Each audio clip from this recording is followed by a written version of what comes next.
stars, and everything in between.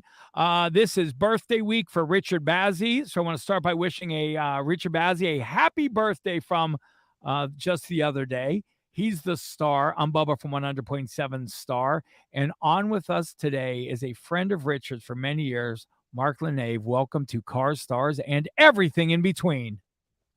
I'm thrilled to be on, and happy birthday, Richard. I didn't know that. Well, we tried to keep it from you. Yeah. But I have to tell you, and we've talked about this. I mean, you said that Mark and I are longtime friends, and truly, out of all the relationships, that we are longtime friends. And I think we challenge each other a lot. And I thought, because we challenge each other a lot, because our backgrounds are pretty similar, because Mark also has Pittsburgh roots, it might be fun to try to capture that and do this show with it. His opinions are usually pretty spot on. He worked for Ford. That's where I met him. And I'm not sure, Mark, what was your title at Ford? I was vice president of sales, service, and marketing for United States, which is obviously our biggest market. Right. And so Mark and I kind of bonded at that level with some of the other leadership team there. Some of them still there. Mark decided to leave and go out and pursue some of his own things, which is right now. So he's got the car perspective. But before that, even way before Ford Motor Company, I was a fan, and I'm not a fan of very many people, but I was a fan. I knew of Mark. I knew that he was a Pittsburgh guy. I knew that his successes with Cadillac were something that I really admired. And Mark, can you bring us through where you started, and then maybe all the way up to where you are, and then we can take it from there. Well, thank you, Richard, for those kind words. I'll try to make it super quick so as not to bore the audience, but I was born in Beaver Falls, Pennsylvania. I'm a Beaver Falls native. Went to Blackhawk High School. I was the first class that actually, when they opened the school, I was in ninth grade. Went through, played football there for Coach Hamilton, who went on to have a great career. I went to University of Virginia on a football scholarship and had a great experience there, and then landed in the car business with General Motors. Lived all over the country, working my way up through the sales and marketing organization. At one point then, after about 16 years, I left. I ran Volvo Cars of North America, which was a great experience from 97 to 01. Then got a chance to come back to be general manager of Cadillac, where I grew up back in 2001. And we were just introducing the Escalade for the first time. I had a whole new series of vehicles, what we called this Angular art and science design language. Had a great run.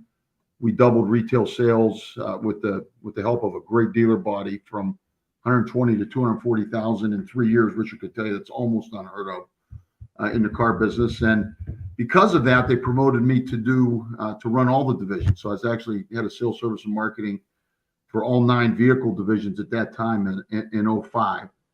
Unfortunately, between Hurricane Katrina in 05, doubling the price of gas, and then the financial meltdown of 08, GM, entered into bankruptcy. It was interesting because, as painful as it was, we were able to fix some things that we knew were big systemic problems that you just couldn't fix, in a normal course of business. But we were able to do it. And at the end of it, I decided to take an offer that I received from Allstate Insurance in Chicago, where I was CMO and in charge of the ad agencies, and did the Mayhem campaign when I was there. I'm still very proud of that because it's one of the only campaigns that's run. We created it in 2010. It's still running strong. You are the man responsible for the Mayhem campaign. That is one of the greatest marketing campaigns ever. Yes, I am. And I'm very proud of it. You should be very proud. That is brilliant. And Richard liked to tell me that I patterned the character after myself, causing all this mayhem. Everywhere I went. Very few would disagree with that. But after a few years there, and I commuted, Bubba, because I have twin sons that are autistic spectrum. One of them is very high functioning. He was at a special school in ninth grade when I joined Allstate, and we didn't want to pull him out of that school. He tracked a high school degree, which he got miraculously. He's done very well. Good. So at the end of 4 years, when it was time to move the family, I decided I had too many Michigan roots, and I got an offer to go to Ford Motor Company to run same job I had at GM, to run sales, service, and marketing, which I did until I retired from Ford in January of 2021. So between GM and Ford, I want to put a plug in for Richard here. I was involved with over 6,000 dealers, millions and millions of vehicles sold. I know every big dealer group in the country and all the individual real dealers. I'm a huge dealer advocate in general. But with that perspective, I could tell you that the Pittsburgh area is very fortunate to have a dealer such as Richard Bazzi with his Ford platform there. Does a fabulous job for his customers, for his employees, for the community, which he's heavily involved in, I know. And everyone at Ford Motor Company was very proud of Richard. He was one of our real shining stars. So I'm delighted to have a chance to spend some time with Richard and be on with you, and have an audience in my hometown. I'm a proud Pittsburgher. Still a huge Steeler fan too, by the way. All right, what's the record going to be this year, Mark? Steeler record. What's it going to be this year? I think they're going to surprise some people. All the pundits are picking them last in the division.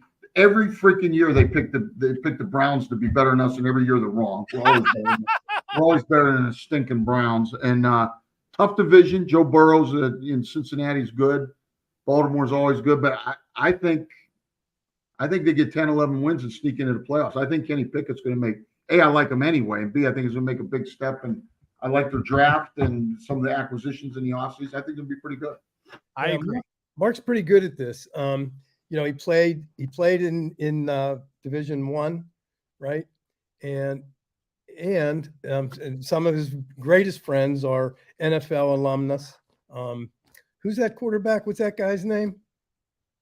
Joe Namath from my hometown. Yeah, that guy. That guy. Yeah, that guy. And then the guy, what's his name?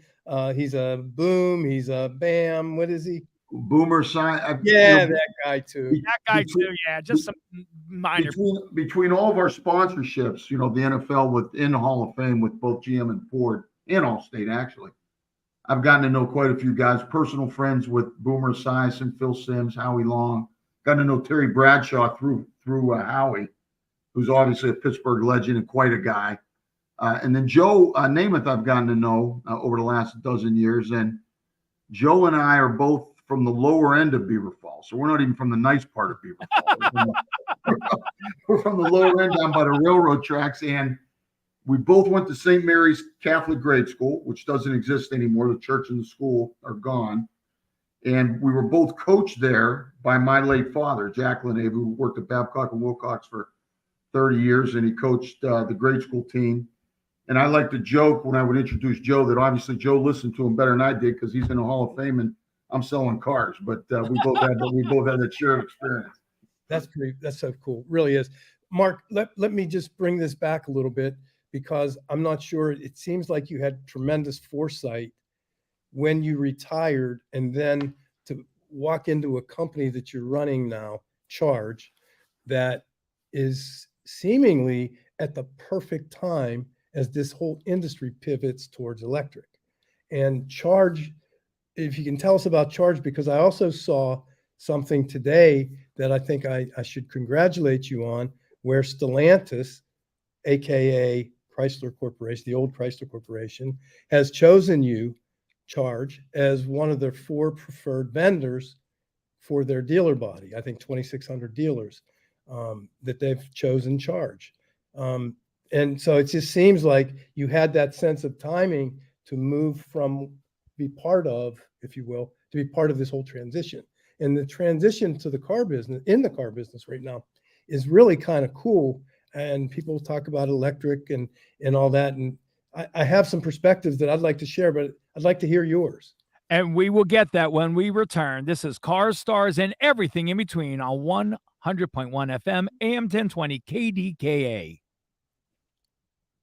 These are softballs, buddy. Beautiful. And by the way, everybody that's watching live, thanks for joining us. Wasn't KDKA did the first broadcast of a Major League Baseball game? Was it KDKA? First first radio station in the history of America that broadcasts. Yes, you're exactly right. Pretty good that I know that, huh, Richard? You probably Googled it. And you thought I just a pretty face. No, I never thought that. I love the behind the scenes stuff. All right. We're saving this and we'll be right back soon as we'll come back and pick up right where we left off. Remember, everybody that's watching can see you. Thank you. Probably all two of them.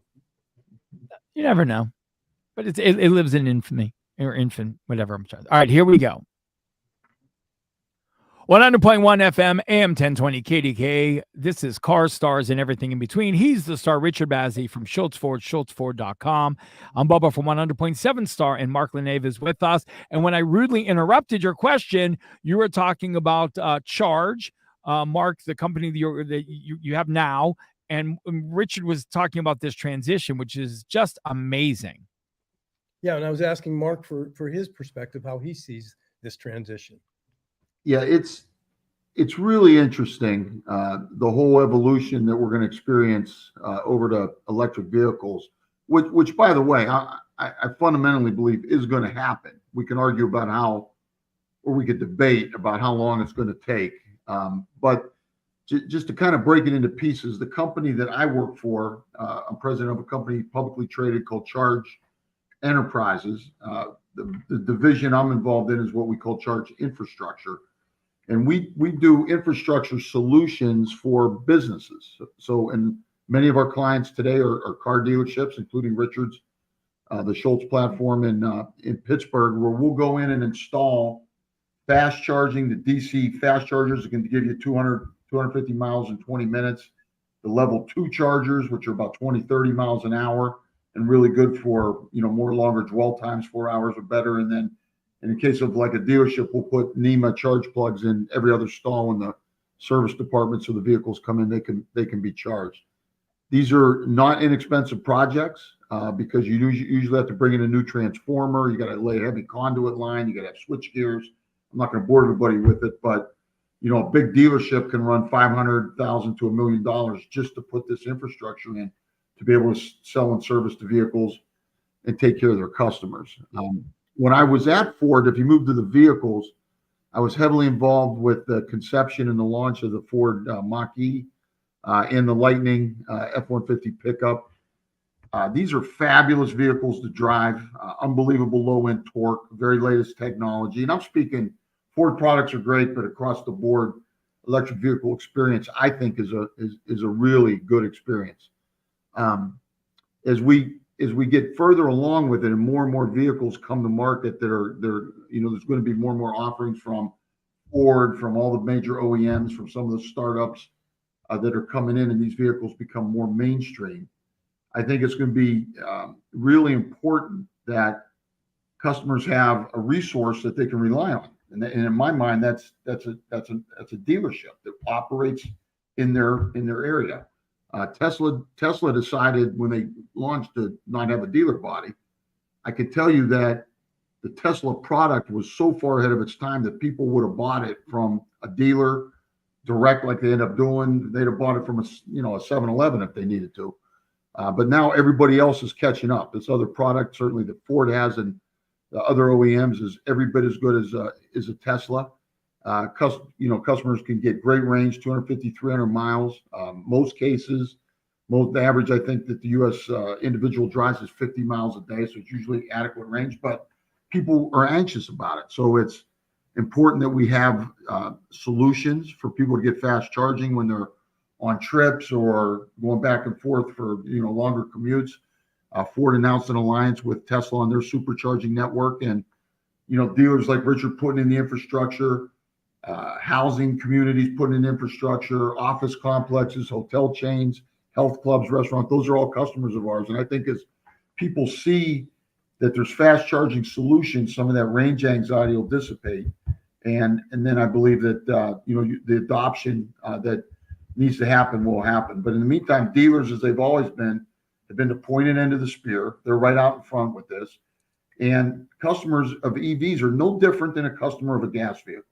They're going to need a dealer to help them with their trade, their financing solutions for dealing with with the vehicle when it breaks or when they're in an accident. This is what car dealers have been doing on behalf of their customers for 100 years, and I think they're going to keep doing it for the next 100 years. I'm fully convinced of that. I mean, you've said it all there, Mark. I agree with everything you said. the one thing that I think us at Ford really focus on now is to make sure that we have a choice, that we can look at this business. Not everybody wants electric. Not everybody wants ICE, which internal combustion, and not everybody wants hybrid. So the way I have kind of simplified in my own mind is pretty much a third, a third, and a third. I don't know if those numbers will prove out, but we have 3 different choices. So with Ford giving somebody a choice, whether it's electric, you would like an electric vehicle, we have the best. You would like an ICE vehicle, we have the best. Plus we have all of our legacy vehicles, Mustang, and Bronco. We have all the wonderful choices there. So it's either hybrid, which I am a really big advocate of. I love hybrid. And so, it's always, we have the right thing sometimes, and our customers, we're giving them the choice as to whether it's the right time or not, for them. And like you said, Mark, at some point down the road, because really what we don't realize is there are government mandates on these things that we have to hit, all of us, that we have to hit an MPG rating. And this part of it is so politicized. And I think that's the unknown factor here. If you drive an electric vehicle, I mean, it's pretty cool. But you see Jim Farley drove an electric vehicle to see what the customer's experience was, and he didn't like it. And so, he made that very, very public. He didn't like it, and he's not wrong. It wasn't a good experience. So what needs fixed is exactly what you do, and that's the infrastructure where he can pull in, know for a fact that charger is going to work, know for a fact that it's not going to take 40 minutes for 40 miles, and to be able to have that comfort. And when that starts to happen more, the adoption rate will be higher. But I do like the idea that we have pretty much a third, and a third. And then, of course, 3 different ways to buy the car, which is part of the transition. You can look at us online. You can look at us in the showroom, or you can use a hybrid of that. Do all your research online. Come engage into the dealership with us. You can deliver the car. So many things have changed in our business, and it's such an exciting time. And you, again, chose to be at the end of this, which is electric vehicles and having a company that does infrastructure. Yeah, I totally agree with you, Richard. I think, and to clarify for the audience, you got full battery electrics where there's not a gas engine, it's just a battery pack. Usually they have 200 to 300 mile range. In case of the 2 Ford entries, the Mach-E and the Lightning, I think it's 300 miles. Then you have the pure internal combustion engines, either gas or diesel, that are prevalent, today. And then the hybrids could either be a gas engine that has a hybrid boost, or what we call plug-in hybrid, where you have a battery that maybe has 30, 40, 50 mile range, and a gas engine that kicks in when you utilize all that space. I agree with, and I love the plug-in hybrids. Problem with the plug-in hybrids is you're paying for battery and for an engine. They tend to be expensive. But I think that the market, left to its own devices, I totally agree with you, would want to be about a third. Probably gets there in the next 5-7 years. But then at that point, the government will play a critical role. If they continue with super high zero emission standards, that's going to push more and more volume over time into the pure battery electrics. And depending on, do they reinstate a tax credit like the $7,500 tax credit that's expired in most cases, or, how much support or government kind of intervention to move this along is there? But left to its own devices, I agree with you. It's about a third, and all 3 are good solutions depending on the use case.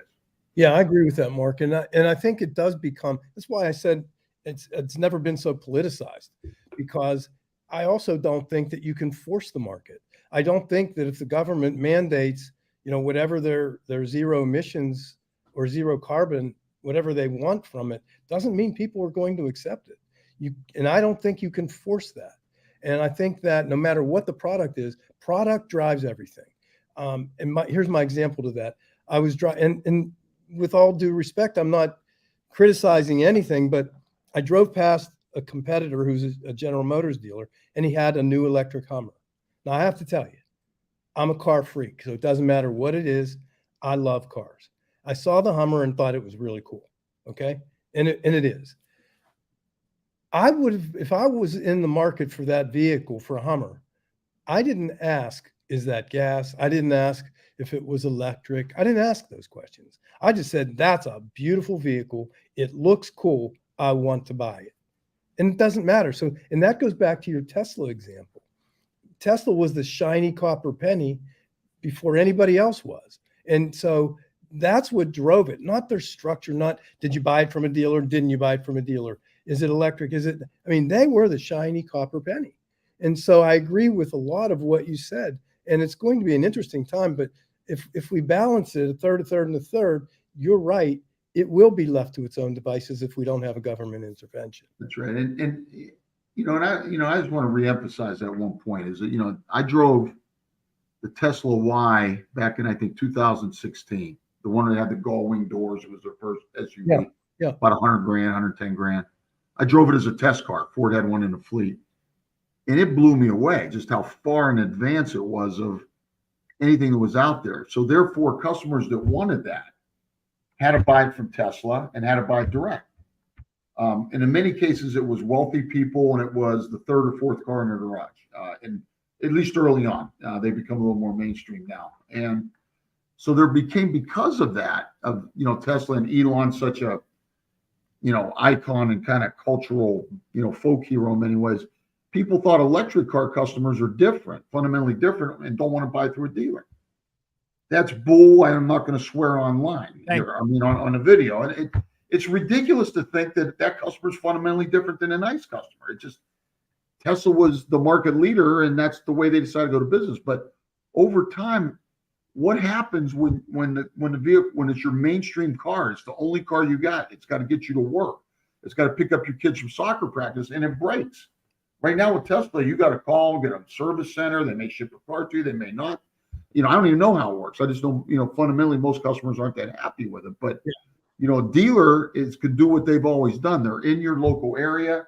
They can help take care of the vehicle, get it fixed for you, get you a loaner while your vehicle's getting fixed, handle the exchange if you want to trade it in. And, I'm biased. I've worked with dealers my whole life. I've seen the impact they have on creating great jobs and the work they do in the neighborhood and how well they take care of their customers. So call me biased, but I believe that, fundamentally the EV customer is the same as a gas customer. Yeah, I do too. And over time, a dealer is the very best way to procure and service that vehicle. Yeah, I agree with that, Mark. Sorry, Bob. But here's one thing. I'm going to give you another example. I pulled out of the dealership the other day, and my general manager, John Hustleton, who I called John and I said, wait, I see that we have a Tesla, a pre-owned Tesla in our pre-owned department. Why? And he said, what do you mean? I said, I don't want a pre-owned Tesla. We will not sell a pre-owned Tesla. The last time I had a pre-owned Tesla, we lost $10,000 just to get rid of it, because it's a very hard sell to a pre-owned customer when they start talking about battery replacements and how many miles are on it and where's the value to it. And so I asked John, please get rid of it. And we did. We just took it right to the auction. So Tesla, you can talk about a new vehicle sale, but like you said, Mark, where did these people go? Where do they go? Where do they go for service? How do they get it serviced? How do they trade it in?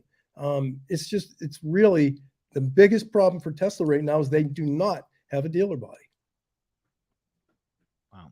Mark, I've got to give you an award for being the easiest interview we've ever had on Car Stars and everything in between. If I had a medal, I would send it to you. The easiest interview we've ever had. We go back to talking about the Steelers and make it real easy. I actually know something about football.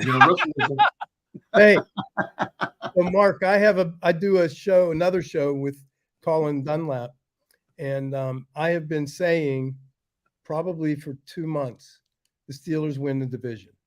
He disagrees with me, but I don't think they could. I do. I really believe they're going to win the division. I put a small bet on, what am I on? MGM. I'm on the MGM app is where I do my betting. And I think it was 9-1 odds. So $100 bet for them to win the division. I believe it pays $900. I think that's what I got in there. Okay. So you must have made that bet. I did make that bet. Yeah, baby. I did make that bet. But yeah, I mean, and just like, Steelers are a good example. So much, there's so, what's the word? So much intrinsic to the Pittsburgh community, the Steelers, and like the car dealers, like Richard, and I have several other big dealer friends in the Pittsburgh area. They'll remain nameless, but they're intrinsic to the community. And like Richard's obviously a big supporter of local media, of charity, and and of course involved with the Steelers and other community iconic functions, and that's what to me makes dealerships special. They're inbred as part. They're part of the fabric of the community, just like the Steelers, just like the Pirates, and high school football on Friday night, and a company like Tesla, I give them credit. They built a great product. Everybody's catching up to them now, but they're not part of the Pittsburgh community. No. Dealers like Richard are, and I think that's very, very important. And I think it's